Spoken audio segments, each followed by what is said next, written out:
All right, so after the fight, he's like, "Hey, Conor McGregor, come beg me to fight now."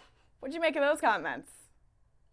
I think it's smart. There's a lot of people, Jose Aldo said he was done answering questions about Conor McGregor, and a lot of fighters, especially in the featherweight division, don't want to talk about Conor McGregor now that he's not there. But I think it's important. I think it's important from a marketing standpoint. I mean, the UFC is the promoter, and they're supposed to promote the fighters, but the fighters can promote themselves as well. Conor McGregor is a prime example of that. And I think Max Holloway calling out Conor McGregor is important for him, and it sets up a potential fight in the future either Max Holloway moves up or Conor McGregor moves back down. And I think it's smart on his part to keep that conversation going. If Conor McGregor talks about Max Holloway, then his star only rises even more. And it's important to remember that before Nate Diaz came along, Max Holloway was known as the fighter who gave Conor McGregor the toughest fight. He was the only fighter before Nate Diaz to ever take Conor McGregor to a decision. So it's not out of reach that that fight or that rematch could happen again. All right, so if not McGregor, then who would be his next opponent?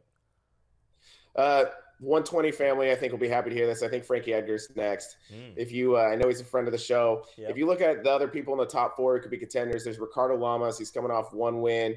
You have Cub Swanson, who has 4 wins. His most recent win was against Artem Lobov, a fighter who many people were shocked were in the main event. Lamas's he lost to Max Holloway at UFC 189 a year ago, so there's not necessarily a rush to make that fight again. And Edgar, I think, was waiting to see if Max Holloway won. If he won, it made his route to another title shot easier than facing Aldo, a fighter that he's lost to twice already. So this kind of all worked out in his favor. And it kind of sets up, if you think a little bit down the road, I know this is really getting ahead of ourselves, but if he were to get the title shot and he were to beat Max Holloway, then he could come into that trilogy fight that a lot of people wondered if he would get as the champion and Aldo as the underdog, even though Aldo's beaten Edgar in both those previous fights. So that would be kind of an interesting wrinkle that could happen down the line. But the Holloway Edgar fight, if that's the fight that they do make, could also give Aldo time to get another win back and maybe set up a rematch between those two as well. When are you thinking that fight will take place? Talking about a potential Holloway Edgar fight.